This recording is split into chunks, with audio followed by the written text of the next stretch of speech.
Welcome back to Peacock TV. Spoilers, everyone. Today is an absolutely beautiful day to unpack the sheer, unadulterated chaos unfolding in our favorite fictional town. We have been reading your comments, tracking the promos, and let me tell you, the community is completely losing its collective mind over the latest cliffhangers. Peacock TV spoilers. We've been tracking this for weeks, and the promo for the week of the 18th of May, 2026, has just dropped a massive bomb on all of us. If you ask me, this is a huge mistake, because the writers are pushing some boundaries that we never thought they would cross. From shocking hookups to devastating breakups, Salem is turning completely upside down, and we need to talk about every single detail. Let's start with the absolute biggest elephant in the room, the one that has the entire comment section screaming UWWW in absolute horror. Kristen and Xander Kyriakis locking lips. Can you believe it? That's crazy. The sheer visceral reaction from you guys is completely justified.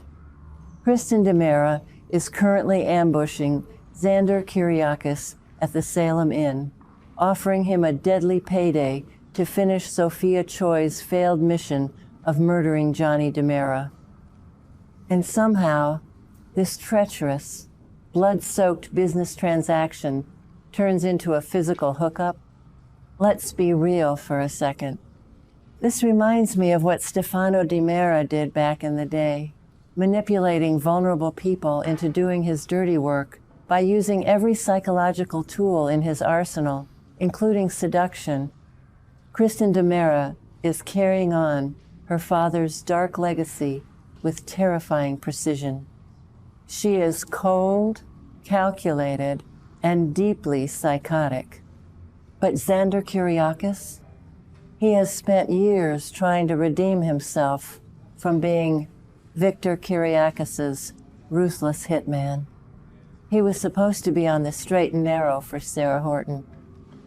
Some of you are hoping for a Xander Kyriakis and Sarah Horton reunion later this year, but this toxic, no-strings-attached dynamic with Kristen might completely destroy his chances. I absolutely hate what Kristen is doing to him, but I passionately defend Xander Kyriakis's complex psychology here. He is feeling intense pressure from Gwen Rizchek, who is treating him incredibly harshly due to her own financial feud with E.J. DiMera over the Resurrection Project. Xander Kyriakis is isolated, confused, and highly vulnerable, making him the absolute perfect prey for a predator like Kristen DiMera. Moving on to another massive explosion, it looks like Philip Kyriakis and Gabi Hernandez are officially calling it quits. We all saw this coming, right?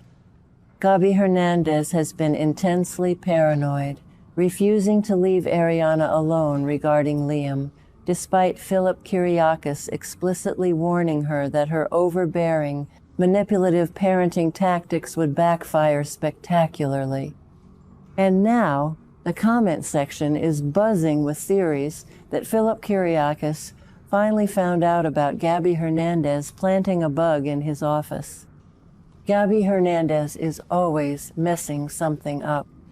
I personally believe that Gabi Hernandez simply cannot help herself. She is hardwired for sabotage and destruction. Think back to her extensive history, from her obsessive, dangerous schemes with Nick Fallon to her ruthless corporate warfare alongside Stefan DiMera years ago. Gabi Hernandez thrives in chaos, but Philip Kyriakis is a seasoned Salem resident who knows the severe consequences of pushing people too hard. Their dramatic, public breakup feels a bit sudden to some viewers, but if you ask me, it is the inevitable collision of two massive egos that were destined to implode. And please, writers, listen to the fans. Do not pair Gabi Hernandez up with Theo Carver. He is way too young for Gabi Hernandez, and it would just be incredibly weird and uncomfortable to watch. Now, let's talk about the storyline that has everyone completely divided. The absurd resurrection of Lexie Carver. A 14-year-old corpse coming back to life with her memories completely intact. Amazing. Only in Salem, folks. E.J. DiMera and Gwen Rizchek funded this highly secret, deeply unethical project, and now Lexie Carver is miraculously awake and instantly threatening the marriage of Abe Carver and Paulina Price. But here's the kicker. Paulina Price is just giving up. She is crying to Marlena Evans, completely terrified of losing Abe Carver, but she isn't fighting for her man. I passionately hate this direction for Paulina Price. She is usually a fierce, unstoppable force of nature who protects her family at all costs. Why is she rolling over so easily? Abe Carver is retired. He has a pension from the Salem Police Department, and he is currently deeply torn between his epic past love and his current life. This deeply emotional conflict reminds me of the classic soap opera love triangles from a decade ago, where legacy characters are forced to choose between the ghost of their past and the reality of their present. And here is my controversial hot take for the day. I actually think Paulina Price should walk away from Abe Carver. Yes, you heard me right. Let's spark a massive debate in the comments right now. Abe Carver had a legendary, decades-long romance with Lexie Carver. If Lexie Carver is truly back in the flesh, Abe Carver will never look at Paulina Price the same way again. Paulina Price deserves someone who puts her first, not someone who treats her as a consolation prize because his true love was presumed dead. Fight me in the comments, but you know deep down I am making total sense. Meanwhile, over at the Kyriakis mansion, the tension is boiling over between Amy Choi and Holly Jonas. Amy Choi is fiercely raging at Holly Jonas, firmly blaming her for the vicious cyberbullying that allegedly led to Sophia Choi's tragic death in the river. Kate Black is trying his best to comfort an annoyed Holly Jonas, but let's look at the glaring hypocrisy here. Amy Choi is doing the exact same thing to Holly Jonas that she is accusing Holly Jonas of doing to Sophia Choi. Amy Choi has become a massive, relentless bully. But the plot thickens significantly because Chad DiMera is growing highly suspicious of Kristen DiMera's involvement in Sophia Choi's drowning. Chad DiMera is playing detective, and he knows his sister is a deeply psychotic, manipulative murderer who orders hits like they are a tasty meal on a menu. Also, as many of you pointed out, Chad DiMera really needs to ease up on that perm. A haircut and a clean shave would definitely improve his sleuthing look. Is Sophia Choi even really dead? Some fans aren't convinced, and frankly, neither am I. We desperately need a palate cleanser from all this darkness, and thankfully, the promo gave us a beautiful dose of nostalgia. Steve Johnson and Kayla Brady's 40th anniversary is approaching. The comments section is absolutely flooded with Patch and Sweetness Forever and fond memories of their iconic yacht wedding where they taught us the sign language for courage. It is so incredibly refreshing to see flashbacks that bring back the golden era of Days of Our Lives. And while we love the nostalgia, let's agree with the comments section. Please do not bring Jennifer Horton back from Boston. Let her stay exactly where she is.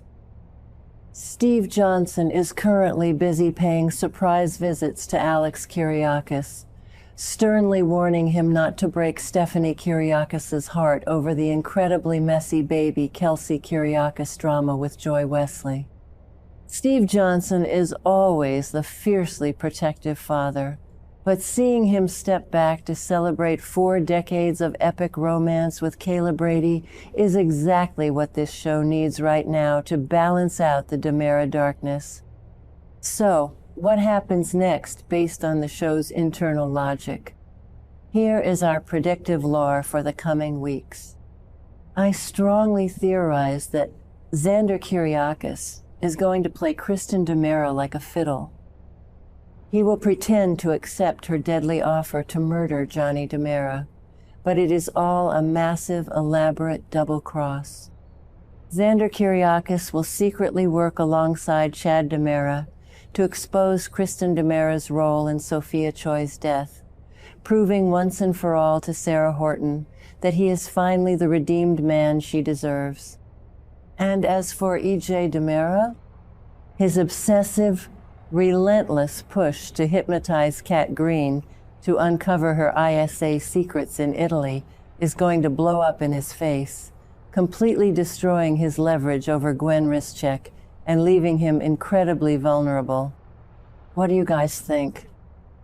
Will Xander Kyriakis actually pull the trigger on Johnny DiMera, or is he playing a highly dangerous game of chess with Kristen DiMera? Drop your wildest theories down below. I want to read every single one of them. And if you haven't already, smash that subscribe button and join the Peacock TV Spoilers family for all your daily Salem updates.